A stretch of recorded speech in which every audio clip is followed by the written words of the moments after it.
Hello, I've found myself in a studio with a camera, so I thought I'd take the opportunity. I'm here in Sydney, Australia, to just throw in my thoughts and my, 20 years of research now into this whole phenomenon that's unfolding as I speak, called the Occupy movement. Came out of Wall Street, of course. And it's a great thing. It's fantastic that people are waking up to the point where they're saying, I'm a slave and I ain't having it anymore. That's the great Rubicon that needs crossing so we can do something about this. The reason I'm just going to put this information out, people make of it what they will, is there's another agenda going on here too. And if the genuine response to this grotesque enslavement of humanity in terms of finance and in terms of so many other things is going to be challenged effectively, then people need to get streetwise to what this other agenda is. And also the fundamentals of what we're dealing with. So I'm going to take it in stages. First of all, the fundamentals of what we're dealing with. If anything is going to happen that's going to change this tyranny of global banking and global finance, then first of all, the way that money is created, or what passes for money is created, has to fundamentally change. If this doesn't change, nothing's going to change because the power doesn't move. There's no change in the power dynamic of money creation, because people don't realize this in vast, vast numbers, that when you ask the question, how is money created, where does money come from, people have this kind of feeling, well, it's the government's in it. No, overwhelmingly, massively overwhelmingly, it is not the government's. It is private banks, which, if you do the research, owned by the same people under different names, the same network under different names. Private banks are creating what we call money out of fresh, bloody air and then charging us interest on it. And it works like this. If you go into a bank and you borrow $50,000, what does the bank do? Does it move precious metal anywhere? I mean, what does it do? What it does is it types into your account $50,000. And from that moment, you start paying interest on $50,000 that has never, does not, and will never exist. Fresh air, theoretical money called credit. This has been allowed to happen because, again, when you do the research, the same networks that control governments and therefore pass legislation to do with banking are the same networks that control the banks and the banking system. Therefore, laws have been passed called fractional reserve lending that allow banks to lend at least, and my goodness, it's at least 10 times what they have on deposit. So when you put $1 in a bank, that bank can now lend 9/10 that it does not have. Fresh air, figures on a screen. Not only that, you borrow $50,000 from a bank. What does it do? It types into your account $50,000. Okay. Now you're paying interest on it. But you take $10,000 and you say, I'm going to buy that car. And you give $10,000 to the guy who owns the car to buy the car off him. Now the guy who's received your $10,000 that was created out of nothing in the original $50,000 now goes and deposits the 10 grand in his own bank. Now that bank can lend 10 times the 10 grand that was created out of nothing in the first place. This is what's going on. And then if you follow one loan, $50,000 or whatever, you follow that through the banking system, and that one loan allows the banking system as a whole to create phenomenal amounts of non-existent money we call credit from that original non-existent credit loan. This is how the banking system, ladies and gentlemen, have taken the world over. Why wouldn't it when they can do that? And there's another little scam here. All written in on purpose, cold, calculated. When you go into a bank and you borrow $50,000, the bank creates, even in this theoretical, ludicrous way, $50,000. But you're not paying back $50,000, you're paying back $50,000 plus interest. The interest is never created, even as credit, which means a simple fact. At any point in time, coldly calculated, designed to be, there is never anything like enough units of exchange, money, in circulation to pay back all the principal on the debt and all the interest on the outstanding debt. Therefore, people losing their homes, losing their businesses, losing goodness knows what else that they've worked for is built into the system. Now, when you have a boom and there's an expansion of this non-existent, ludicrous money called credit, then Peter Pays Paul hides to a large extent the fact that we're in this situation where the outstanding debt cannot be paid back or even nearly paid back plus interest because there isn't the units exchange to do it. But when you go into a recession or a depression and there is a contraction of those ludicrous units of exchange in circulation, then it becomes blatantly obvious that there's not enough units of exchange to pay back all the interest on the debt and all the principal, and that's why you get this explosion, which we've got now, of people losing their homes, losing their businesses, losing their land, their farms, etc. And all these tent cities that are appearing around the world.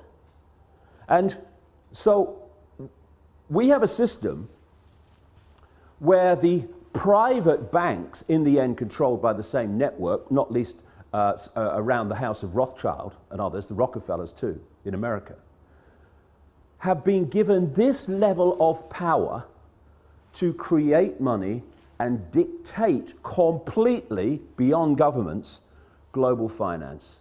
And that's why they're able to create booms and busts at will. That's why when they want to create a bust and a depression, which they have now, what do? They refuse to issue the same amounts of ludicrous credit units of exchange. And what do we call it? Oh, the banks have got a credit crunch. A credit crunch, what's that? It's suppressing the amount of money in circulation, so by definition creating this situation we're in. The whole money system has been designed from its creation to be a system of human enslavement and human control and human suppression. So first of all, any occupying protests around the world on the agenda has to be the end of private banks being able to create money out of fresh air on a computer screen and charge interest on it. Now here's a question. Why are governments, they're the government after all, don't they make the laws? I heard somewhere they did. Why are they not creating their own currency interest-free and circulating it interest-free? Therefore, it does the job it's supposed to do, which is to be a unit of exchange to overcome the limitations of barter. Why? I've said it already. Because the same networks that control the banks control the governments. And so the governments do not pass legislation saying, well, what are we borrowing fresh air money from the banks for, plus interest, and making the people have to pay in taxation all that stuff back? All we got to do is create our own money interest-free, because you see, at the moment, the very unit of exchange which allows economic activity to happen is created at the very start as a debt by people borrowing money from banks called credit. It's a debt from the start, the very unit of exchange in the world. It's crazy, it's insane. Number two, that has got to go. No more governments, and we need to redefine what we see as government too. No government borrows money at interest from private banks. Ludicrous. Then there's another thing. Like I say, whether we have a boom or a bust is decided by this very banking system. because they have what they call an economic cycle. It's total corruption and total manipulation. First of all, they put lots of units of exchange out, credit. Oh, you know, you earn 2 and 6 a week? Okay, have this off a £1 million house. Yes, here's the money, take it. And they put lots of units of exchange in circulation. And there's a boom, manufactured, and when people are in a boom and they get confident about their jobs, they go into more debt, bigger house, bigger car, all the rest of it. And then what they do at an optimum point, this is what they did in 2008, is they take or create an excuse to take money out of circulation. Now the economic activity generated by that amount of money in circulation is no longer possible. And we move over here, fishing line coming in now, to a depression or a slump. People do not lose their homes overwhelmingly because they don't want to work anymore. They lose their homes because there's not enough economic activity to generate the income to pay the mortgage. Companies don't go bust because they think it'll be a bit of fun. They go through a bust because there's not enough demand for their products at a time of a downturn when the money in circulation is being reduced. And what happens? The banks that have created this problem in the first place, they take the homes, they take the businesses, they take the land, they take the real wealth for having not been paid back money that has not, does not, and will never exist. This is the power that the governments, controlled by the same network, have given to the banks to control planet Earth. Anything that comes out of these Occupy protests that does not include demands, not taking no for an answer, this has got to go, it's going to change nothing. And there's another couple of things, maybe a few more, that I'd like to get across to those that are brilliantly protesting around the world. Because there's nothing more manipulatable than genuineness that isn't streetwise. And what we need to do, if we're going to really bring an end to this outrageous, inhuman nonsense, is we have to get streetwise pretty damn quick. Because there are people, vultures, flying around, flitting around these protests, not least in Wall Street, trying to direct it in a certain direction that will make the world more enslaved and more unjust than it is now. There's certain coordinates, 3 will do in this presentation, if you like. 1, where does this network behind the banking system and behind governments and behind the transnational corporations, where does it want to take us? Okay? Well, simple. It wants total control over the entire human race, mentally, emotionally, physically, and financially. And to do that, and there's a few, compared with the 7 billion global population, there are a handful of people at the core of this in full knowledge of what they're doing. They have to constantly centralize decision-making. Because the more you centralize decision-making, the more power the few have over even greater numbers of people. The other thing that goes on is the more you centralize power, the more power you have centrally to centralize even quicker. So the process of centralization of power, it's been given a word now for a long time called globalization. This can move quicker and quicker and quicker through this process of centralized power, more power to centralize even quicker. What they want to create, I've been writing about this now for nearly 20 years, is they want a world government that would dictate all laws, apart from a few local things. All the major laws will be dictated by this world government, just as the European Union dictatorship now dictates something like 75% of the laws that are passed in Britain. They want a world government then that would dictate to everybody on the planet. They want a world central bank that would dictate all global finance to every what is now countries, though they want to break them up into regions. They want a world army to impose the will of the world government on anyone that doesn't want to accept it. That's what NATO is now. You know, when they're justifying bombing whole cities of civilians on the pretext of protecting civilians, and they say the world community has decided, we have G8, and the international, that's code for world government.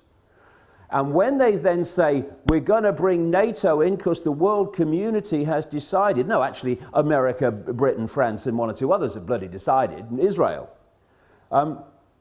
They are talking about NATO as a world army. The idea of this structure, where they want to take us, is to have a world government that says, these people, or this group, or this, what is now a country, is not accepting our diktats, send the boys in. And that's what we've seen in Libya. That's what they're trying to bring in Syria. That's what we're seeing increasingly around the world. The international community has decided, send the boys in. NATO, de facto world army. International community, G8, de facto world government. We're seeing it being moved into place. They want a world single electronic currency that would replace all other currencies. No more cash. So now you go into a shop or something, you hand over electronic money, a credit card. The computer says, no, won't accept your card. You least now, still, although it's going out of circulation at an extraordinary rate, you can still say, okay, I'll pay cash.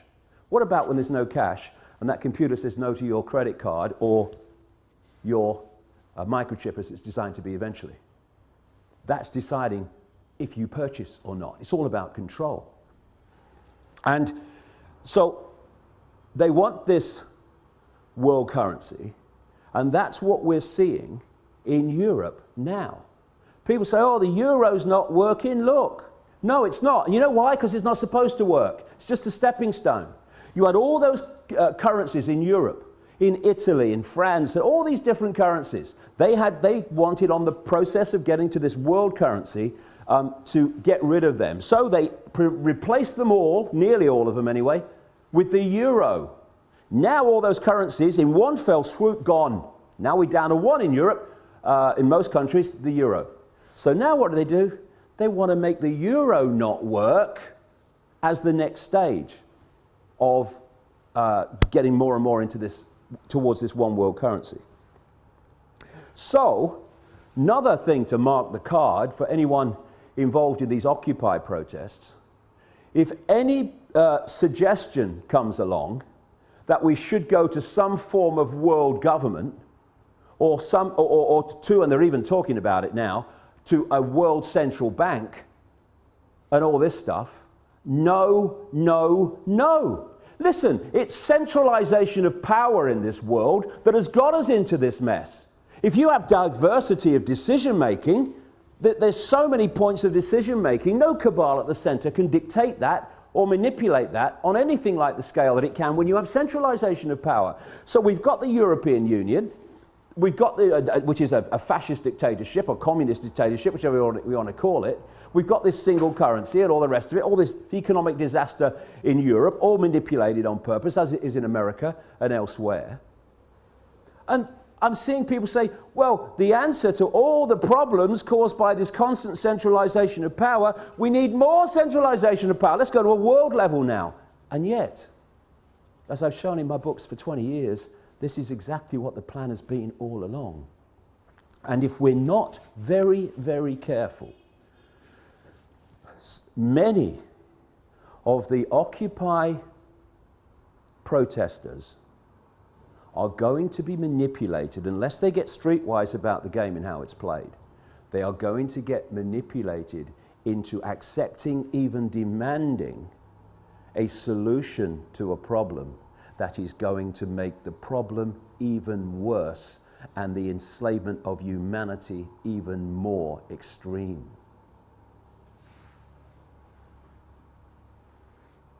When you look at where they want to take us, which is into this centralized global dictatorship, Then you look at the main technique that they used to take us there.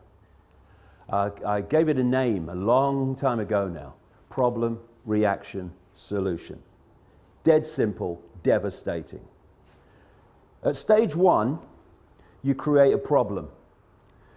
You blame someone or something else for it to hide the fact that you're really behind it.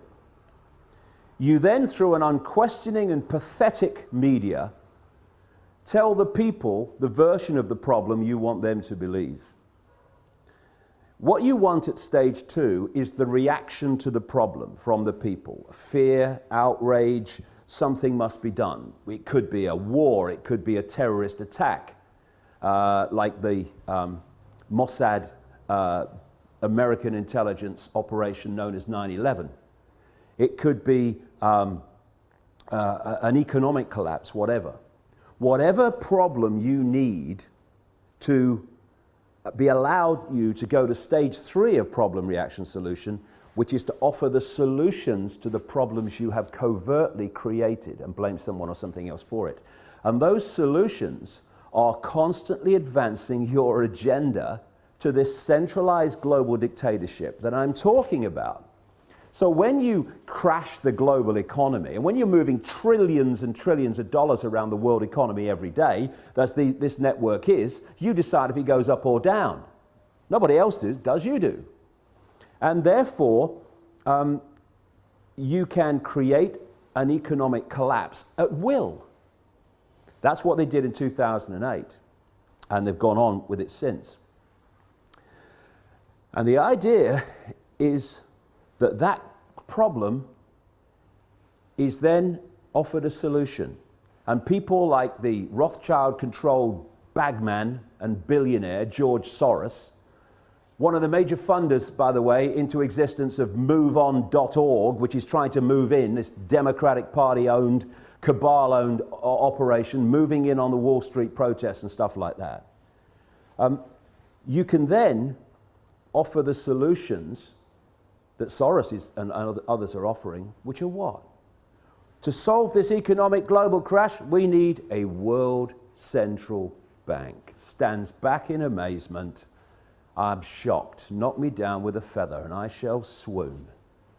It's so blatant, it's so callable, it's an open book once you do the research and you realize where this is going. And so,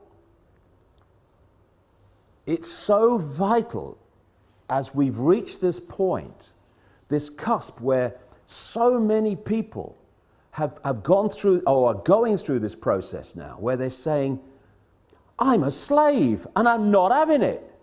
And then they go to the next stage, which is what we're starting to see. It's so important that they don't allow themselves to be pawns, genuine pawns, unknowing pawns, but pawns all the same, in a manipulation that then takes us on to the next stage of an even greater financial and human enslavement than we've had up to this point. Because this is a vital area. It's vital not to get focused and obsessed with corporations and banks and all that stuff. It's about control. It's about human control. And the form it takes doesn't matter to these people. They just want the form that brings most control. Now, in the process of doing this, they've reached a point where the control has been going on through a banking system, private banking system, controlled by these families and their networks, and through corporations controlled by the same families and these networks. I mean, I keep seeing people say, we must have an end to capitalism. We don't have capitalism. We have cartelism. It's like J.D. Rockefeller said, competition is a sin. We have an oil cartel, a pharmaceutical cartel, a biotech cartel, on and on it goes. And these are the cartels of these families. This is how they control and dictate at this point. But they want to go to the ultimate level of human control, where they don't have corporations, so we know them anymore. And so if we can get caught in, yeah, get rid of the corporations, I'm all for that. But the question is, to be replaced by what? And this is the structure they want. They want the world government, the world central bank, the world currency, the world army to implement the will of the world government, and then they want the world government ministries. Read 1984. George Orwell, real name Eric Blair, wasn't coming from his imagination. He had access to the projected agenda through the Fabian Society. Exactly the same Fabian Society that Aldous Huxley was a member of, and thus had the inside knowledge to write a prophetic novel called Brave New World. They were coming from knowledge of what the projection was. Huxley, it seems, supporting it, and Orwell not supporting it, trying to expose it. But it's still the same source of where it came from. This has been going on for so long. What they want is the world government and then the World Ministry of Oil, which would take over all the oil corporations, all the oil infrastructure, all the oil finance, everything. They want a world ministry of health that would take over all the pharmaceuticals and encompass what is now the World Health Organization, a Rockefeller Rothschild creation, by the way. They want a world ministry of trade that would encompass the World Trade Organization and dictate global trade from a central point.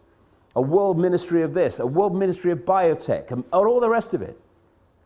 And so they want to absorb the corporations as they are now into these ministries for the ultimate global dictatorship. And the same people behind the banking system now and the corporations now will be controlling the world government and the ministries.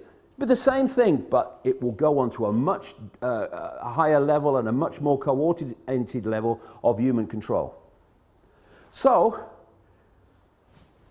they will want people, protesters against the outrageous injustices and grotesque actions and behavior of the corporations, to call for the end of the corporations, call for the end of the banks.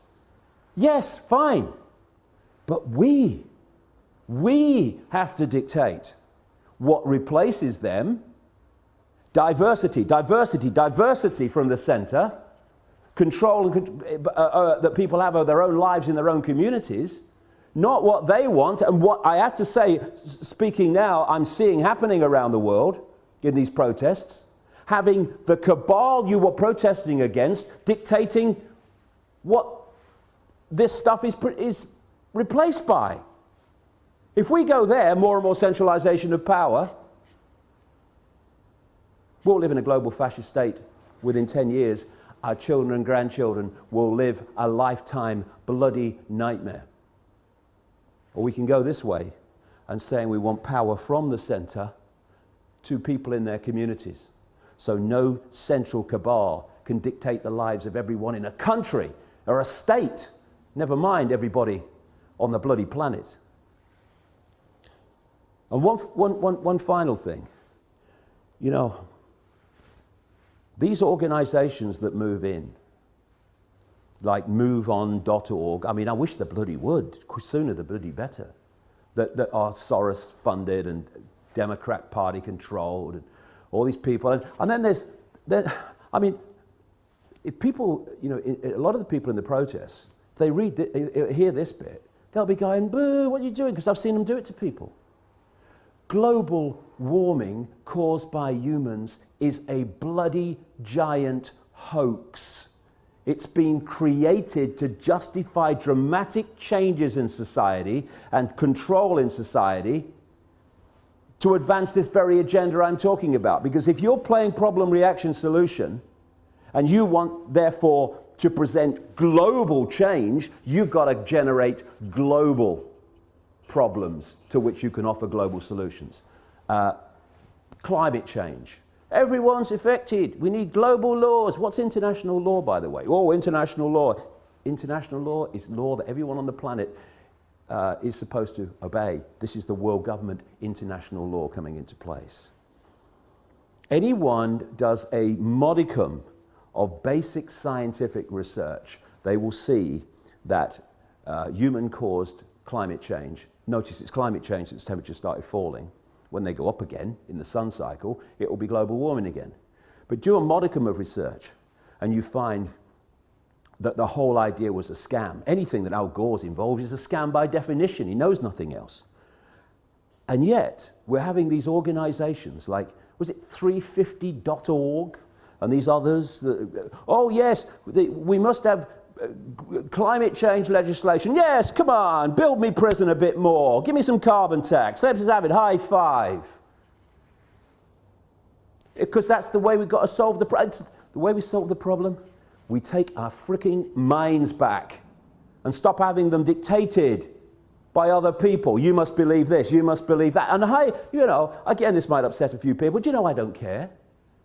When I see around some of these protests, someone on a microphone speaking the words, and then everyone repeats the sentence, then he says another sentence, and everyone repeats the sentence, and we want freedom. People say to me, oh yeah, but that's giving everyone a voice. No, it's not. It's giving them the right to repeat what he's saying. It's not giving them a voice. It's turning them into groupthink, which is how we got into this mess. Individual think, unique think. That is what will get us out of it. Breaking out of these patterns of collective response and behavior. So I'm not interested in 350.org. Take your bloody nonsense about climate bloody change and go somewhere else. We're trying to bring about real change here, not selling another aspect of a global agenda. And move on .org and everyone like you go and do your bloody work somewhere else. Take your Soros money somewhere else. This is going to be a revolution that's going to make a difference. It's going to be a revolution of people, not organizations, not cooperating with their own enslavement, individually, and yes, together, collectively. This is a great opportunity to make a difference. But we need to get streetwise, and we need to get these parasites of the genuine energy of the people who've concluded, I'm a slave and I'm not having it, out of this whole deal.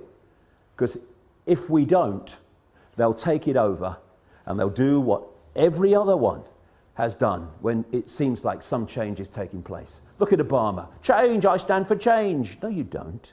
You stand for business as usual and then some, as we've seen. It's just a word.